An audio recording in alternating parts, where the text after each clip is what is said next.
Before we discuss the Catapult Shark, let's first pose a core question. What kind of carrier-based aircraft does the Chinese Navy truly need? Regarding standards for carrier air wings, the US Navy, with a century of carrier combat experience, holds the most authority. But few people know, both the Chinese and US navies secretly cherish the same white moonlight, the F-14 Tomcat, a dream lover among carrier-based fighters. Even after half a century, its elegant variable sweep wing arcs still stir emotions as the ideal type for both navies. Although we've entered the fifth-generation fighter era, the fundamental logic of modern air combat remains unchanged. Who detects the enemy from farther away, reaches the battlefield faster, and destroys the target with greater firepower, controls air superiority. The reason the F-14 Tomcat became a shared aspiration of both navies is because it combined variable sweep wings, a bay and visual range radar, and the Phoenix missile to deliver decisive edge in aerial combat. But hey raced the problem. While the US retired the Tomcat and shifted to the multi-role Super Hornet, China, with its J-15T Catapult Shark, revived the Tomcat's speed and firepower. Two completely different paths. Which one is closer to the ultimate answer for carrier-based aviation? Don't rush. Let's break it all down in this episode. As a symbol of Cold War naval air dominance, the F-14 Tomcat made its maiden flight in December 1970. It officially entered service in 1974, marking the start of the golden era of carrier-based fighter technology. Its most revolutionary innovation was using variable sweep wing technology to achieve a disruptive balance of low-speed controllability and high-speed interception capability. The F-14's wing sweep angle could automatically adjust from 20 degrees takeoff cruise mode to 68 degrees high-speed penetration mode. The entire process required no manual intervention. When the wings were fully swept back, airframe drag was reduced by 40. Combined with two TF-30P 414A turbofan engines, the aircraft could reach a maximum speed of Mach 234 at 15,000 meters altitude. This speed advantage directly translated into powerful fleet air defense and interception capability.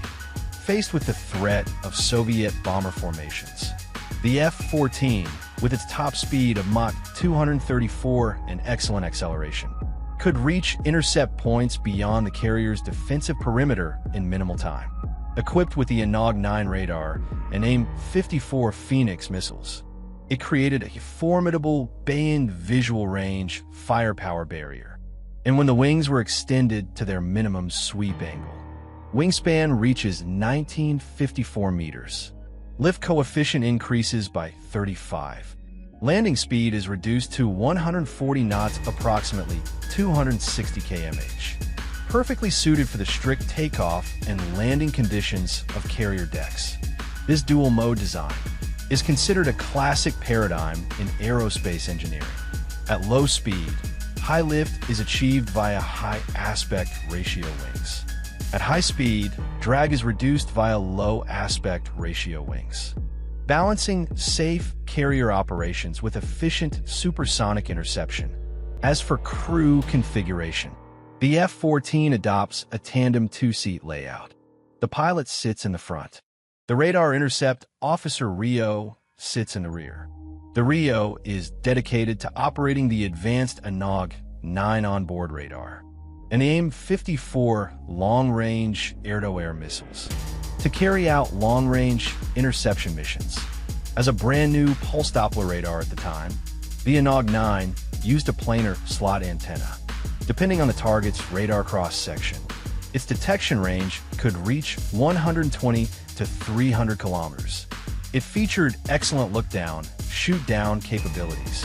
It could simultaneously track 24 targets at altitudes ranging from 30 meters to 30,000 meters, and engage 6 of them at once.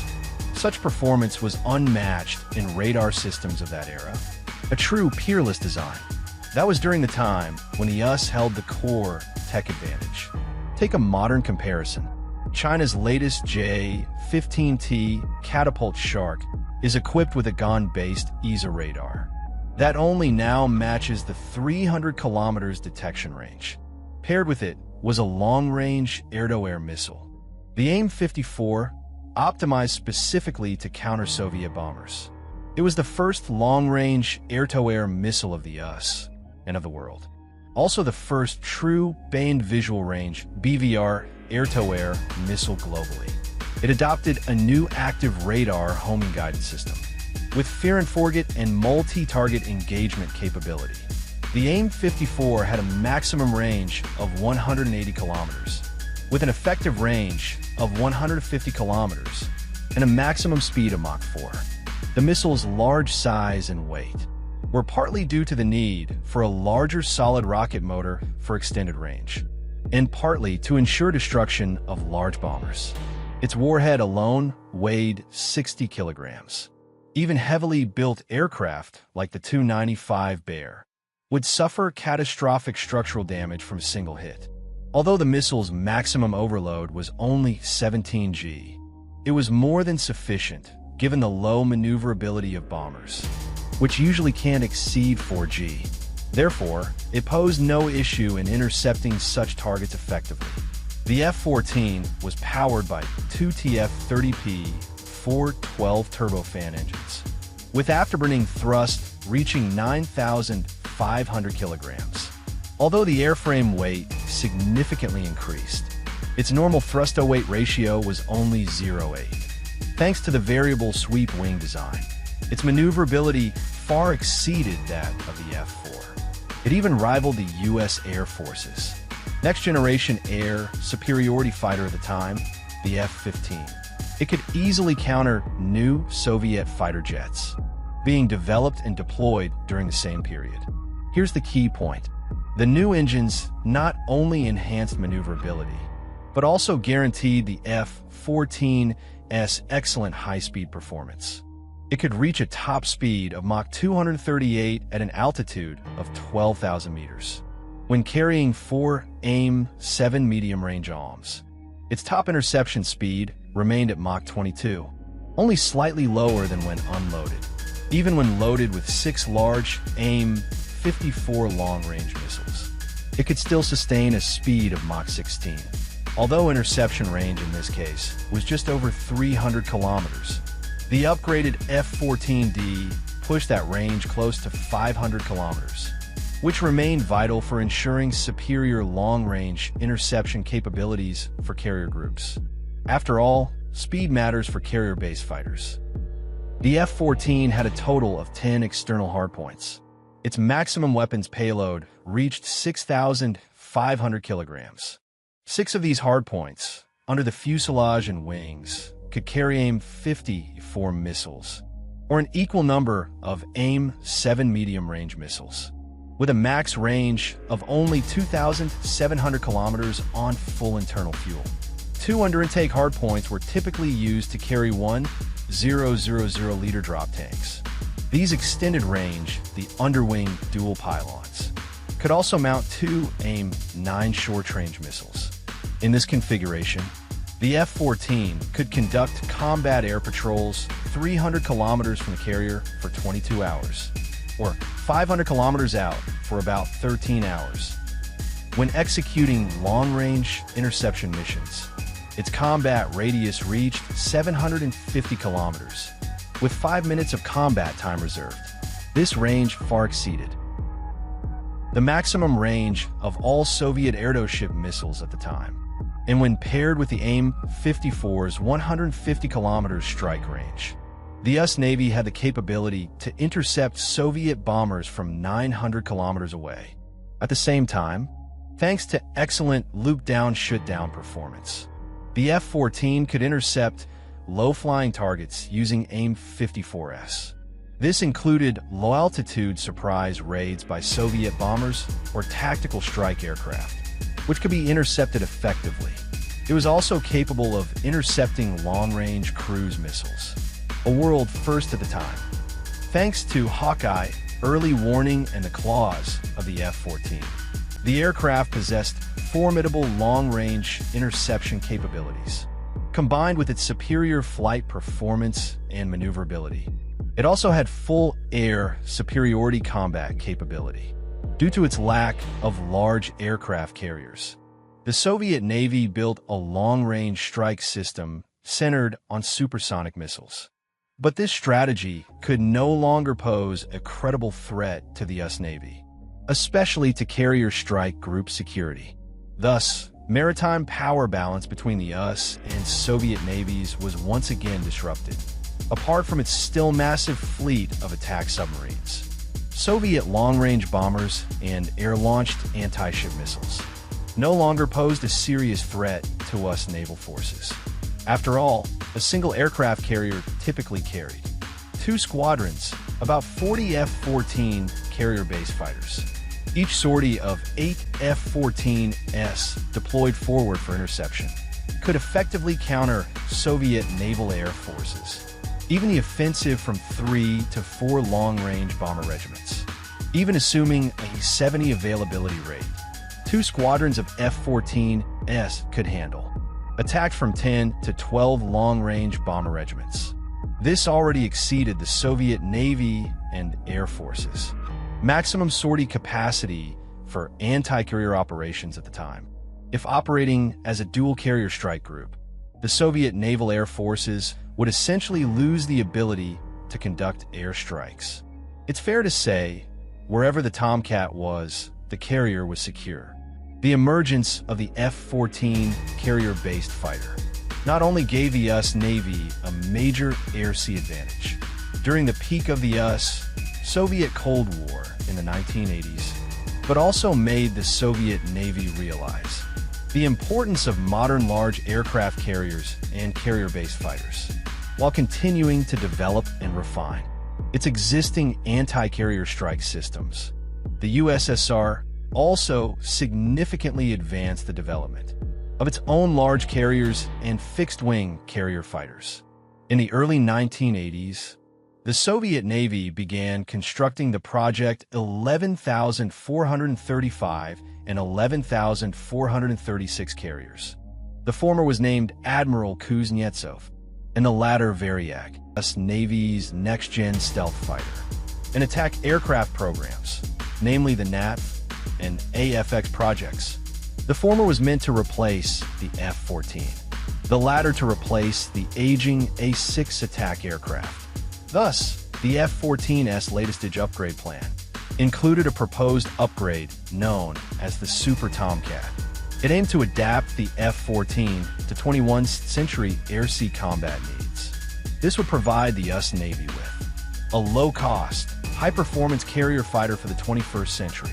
In other words, in the eyes of the Navy, the F-14 was still the ideal. The true 21st century carrier fighter was to be an upgraded Tomcat, while the plastic bug Super Hornet was just a workhorse for dirty jobs. This upgrade project aimed to fully modernize the F-14 with cutting-edge radar, avionics, weapons, and propulsion systems. The upgraded Super Tomcat achieved the technical and combat capability of a 45-generation fighter, especially thanks to its unique variable sweep wing design and upgraded, more powerful engines. The Super Tomcat even had a capability lacking in many 4th-gen fighters' supersonic cruise. Reportedly, it could cruise at Mach 12 to 13 at 12,000 meters altitude without using afterburners. It could be said that, aside from lacking stealth, the Super Tomcat was already comparable to the F-22. There was little difference between them. Had the Navy failed to acquire a 5th-gen stealth carrier-based fighter, the Super Tomcat would have been the ideal fallback. However, even this supposedly low-cost 21st century fighter was canceled due to excessive cost.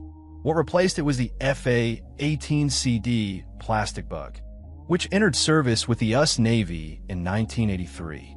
To be fair, the plastic bug wasn't entirely without merit. Its multi-role flexibility, reliability, and maintainability were far superior to those of the A-6E and F-14 carrier-based aircraft of the time. More importantly, its procurement cost was only half that of the F-14. This was actually the most attractive point for the US Navy at the time. To put it simply, they were out of money. Several local wars after the year 2000 had drained America's resources. Of course, in the most critical areas of fleet air defense and long-range interception, the plastic bug was nowhere near the Tomcat.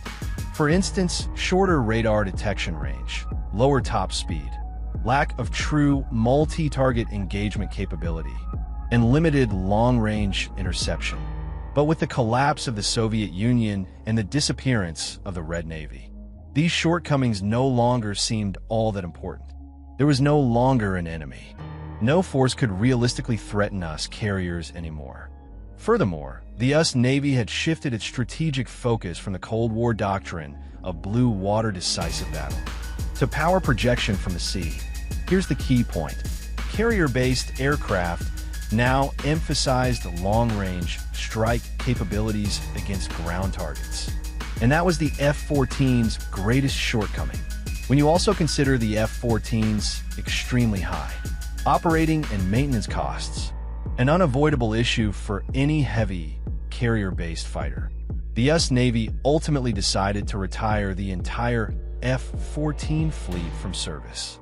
In 2006, in the year 2006, the final F-14D was catapult launched from the USS Roosevelt, bringing an end to the 34-year service of this legendary aircraft.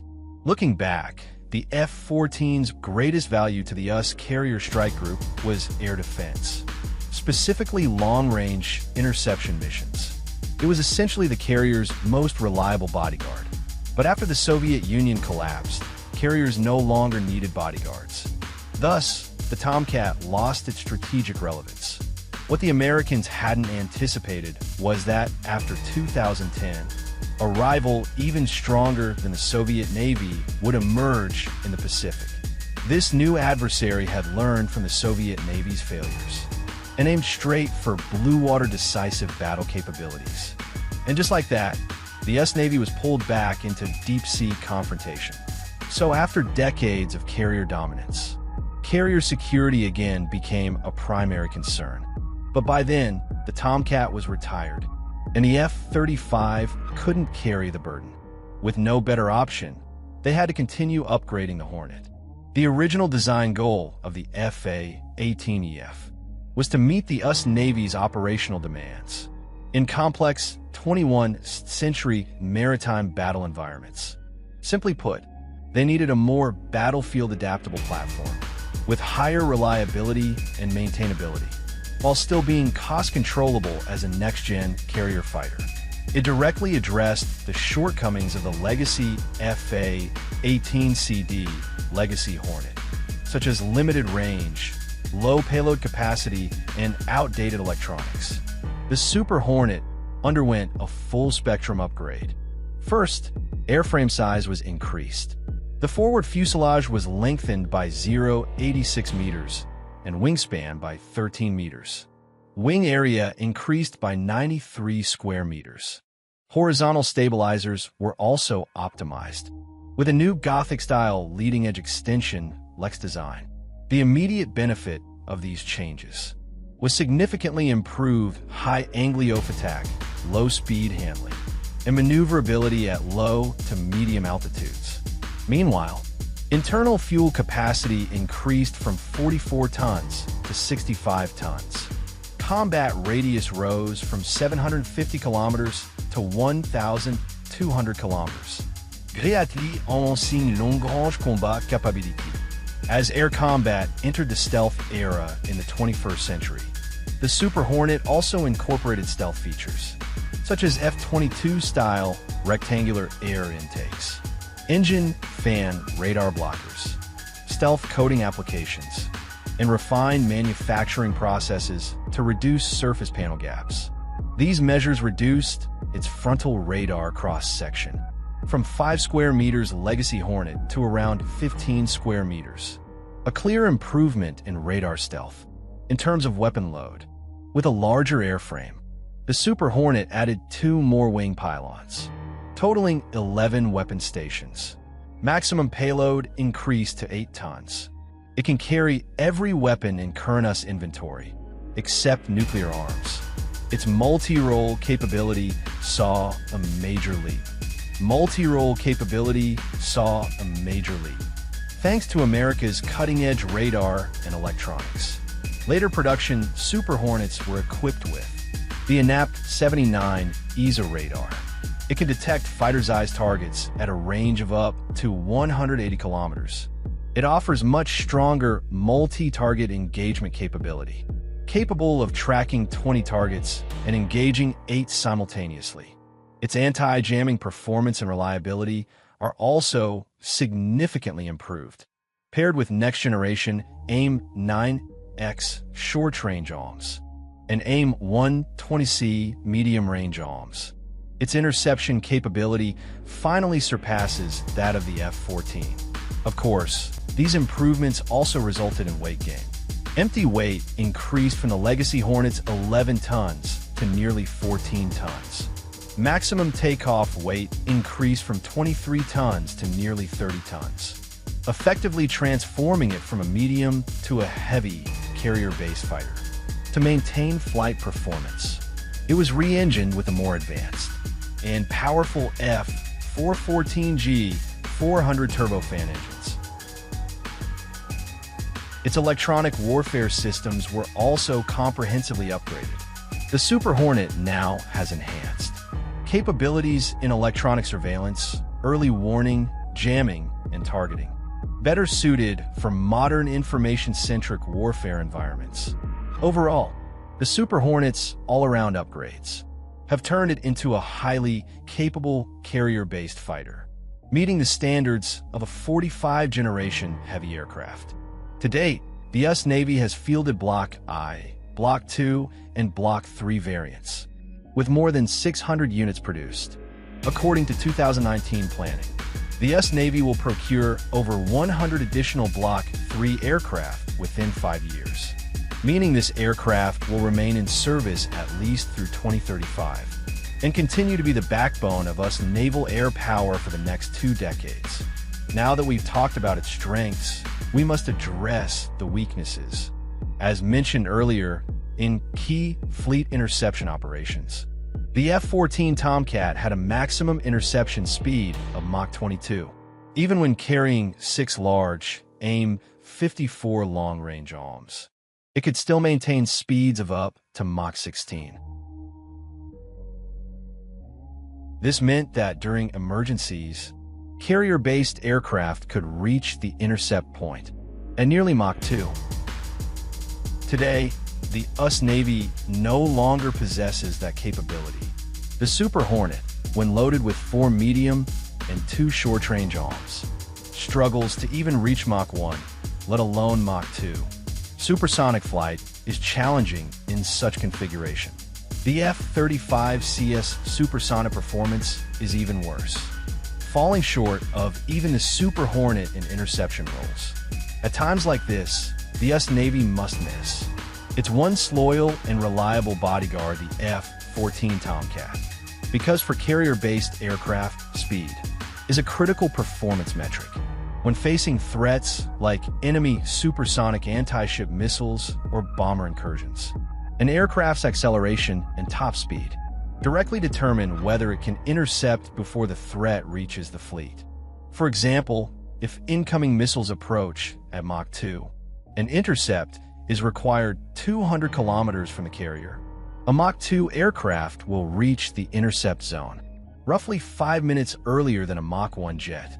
That time advantage means 2 to 3 more interception windows, which in real combat could determine the outcome or the survival of the carrier. As mentioned earlier, the F-14 Tomcat was also China's white moonlight of naval aviation, which is why, during aircraft carrier fighter selection, when selecting carrier-based aircraft, China never considered medium fighters like the MiG-29K. Instead, it directly opted for heavy fighters like the Su-33. What made the Su-27 family appealing was its long range and supersonic flight capability. It's often said that the ski-jump launch of the Liaoning and Shandong acts as a limiter on the J-15's performance. More precisely, it limits the Flying Shark's offensive capability, but its long-range interception and air superiority role remain unaffected. For example, the J-15 can still achieve supersonic speeds over Mach 2 with a typical loadout of 4 medium and 2 short-range arms. That performance certainly evokes the legacy of the F-14 Tomcat. So whether on the Liaoning or Shandong, Chinese carriers are confident when encountering us carriers near the first island chain or in the South China Sea, because the Super Hornet is no match for the Flying Shark. No matter how it's upgraded, its maneuverability is far inferior to the Su-27 lineage. This episode focused on single aircraft performance. We'll discuss system integration when we talk about the KJ-600 in another video.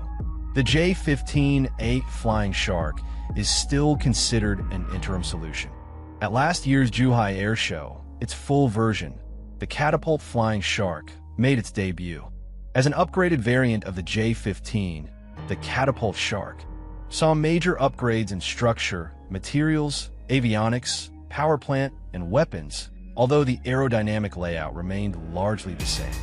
First, it shifted from ski-jump takeoff to catapult launch, which required a more robust nose landing gear. Designers reinforced the front gear to withstand the strong forces of electromagnetic catapults. Next came avionics upgrades. The Catapult Shark is equipped with China's most advanced airborne radar to date. The 0748 radar has a 90 centimeters antenna array, identical in size to that on the J-15D. Much larger than the J-10CS radar, it uses GaN materials and cutting-edge fabrication techniques. It brings radar performance to a new level.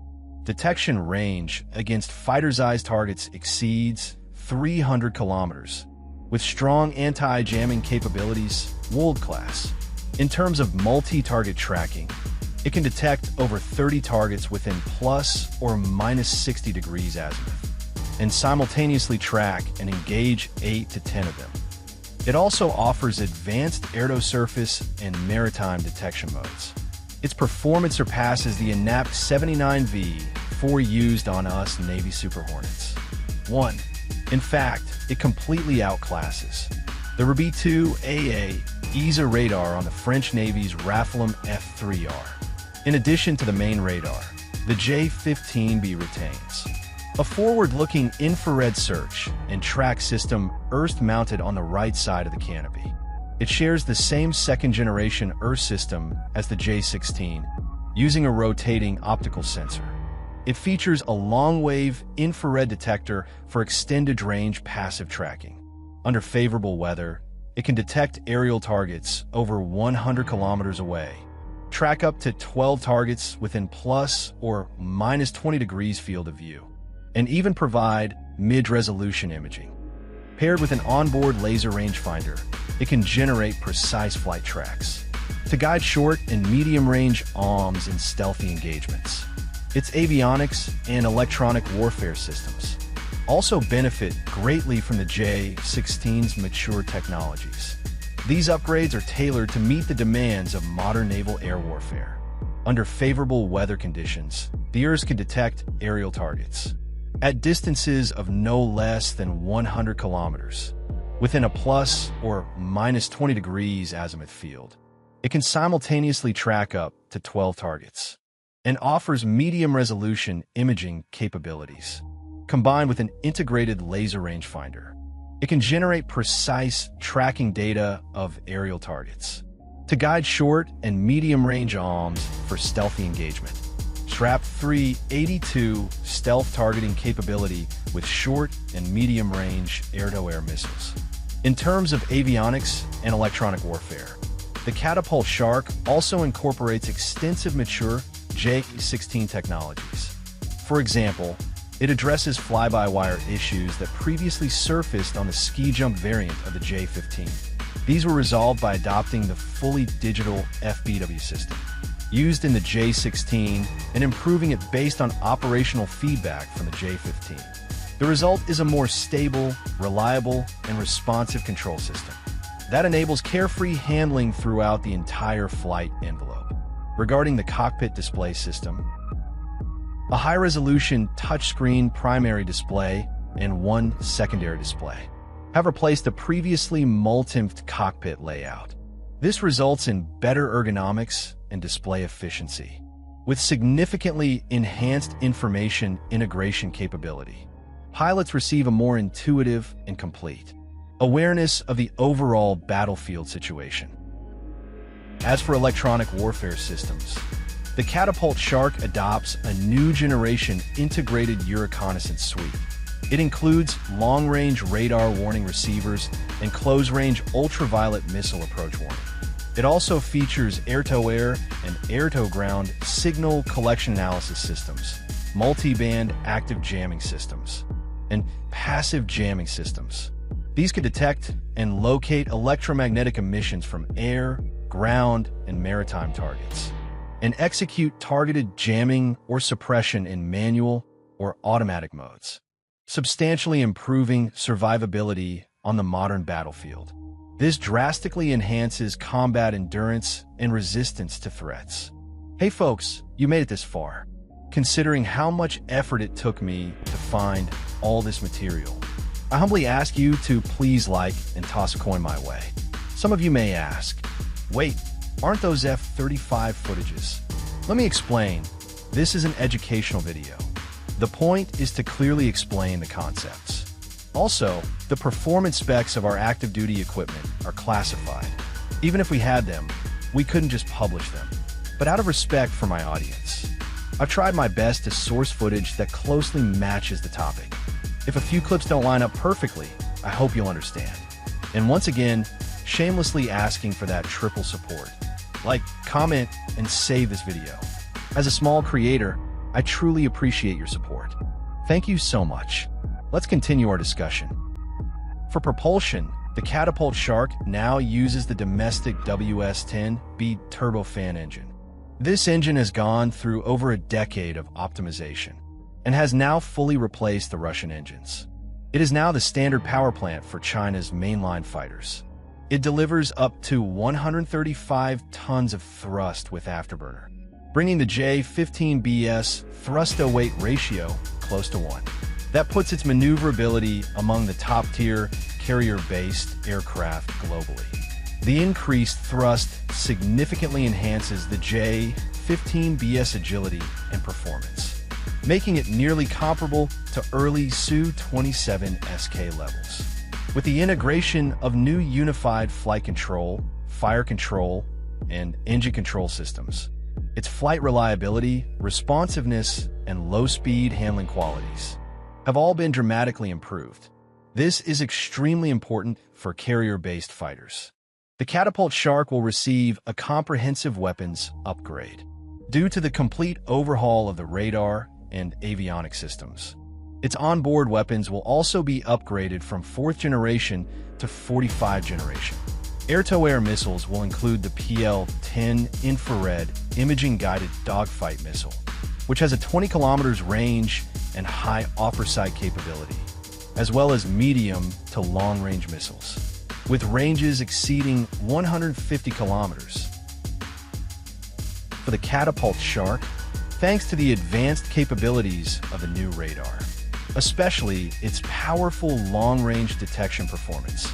After integrating the PL-15, it will not only fully leverage the missile's range advantage, but also gain superiority over all current foreign land and carrier-based fighters.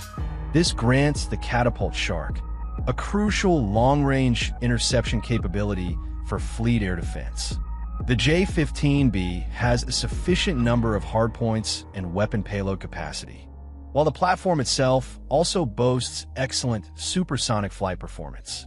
When carrying 2 medium and 2 short-range arms, its top speed can still exceed Mach 2, even when loaded with 6 medium and 2 short-range missiles. It can still maintain a top speed of no less than Mach 17. In air combat missions, it can carry 6 to 8 PL-15 missiles. This makes it one of the strongest carrier-based interceptors in the world since the retirement of the US Navy's F-14. However, the inclusion of the PL-15 only provides the J-15B with the most basic long-range strike capability. For most countries in the world, this capability already more than meets operational needs, even exceeding them in some cases. But looking ahead, the Chinese Navy will face powerful adversaries in distant oceans, including supersonic strategic bombers, stealth bombers, and large numbers of stealthy anti-ship cruise missiles. In such scenarios, the traditional interception range of 463 to 556 kilometers from aircraft carriers is clearly insufficient for fleet protection. That's why China's next-generation carrier-based fighters must possess even greater long-range interception capability. They must push the aerial intercept line outward to 800 to 1,000 kilometers or more. In this regard, the challenge facing the Chinese Navy is even greater than what the US Navy faced during the Cold War. Achieving a breakthrough in this area requires both strong long-range capabilities in the fighters themselves, which was the original reason the US invested heavily in the F-14, and the development of longer-range air-to-air missiles, similar to the AIM-54 Phoenix developed by the US Navy. This leads us to the recently revealed and now deployed PL-17. Currently, detailed information on this ultra-long-range AAM is limited, but from the available data, is a large air-to-air missile, approximately 55 meters long, 0.3 meters in diameter, and weighs about 400 kilograms. Unlike traditional medium-range AIMs, this ultra-long-range missile uses a finless design, with only 4 small movable fins at the tail for flight control. This design aims to reduce drag and increase range and speed. The trade-off is reduced maneuverability, which is acceptable since the primary targets are large, low maneuverability aircraft. As long as the missile maintains 15G, 20G maneuvering in the terminal phase, it should still achieve effective kills. As for its range, since its main targets are AWACS and tankers, its range is expected to reach 360 to 420 kilometers, making it the world's longest-range air-to-air missile. With its powerful propulsion system, the PL-17's top speed may reach Mach 5 or more. This allows the entire engagement to be completed within 5 minutes, greatly compressing the enemy's reaction time and window for evasive maneuvers. In terms of control and guidance, it likely inherits mature technologies from the PL-15 and employs a larger ESA active radar seeker. It is capable of detecting and tracking large aerial platforms at 40 to 50 kilometers with high stability. In short, the PL-17 is a natural evolution of the PL-15, giving the Chinese Air Force true ultra-long-range interception capability post-2025. This will greatly enhance China's anti-access area denial A2AD capabilities. This will play a vital role in enhancing the PLA Air Force's anti-access and area denial A2AD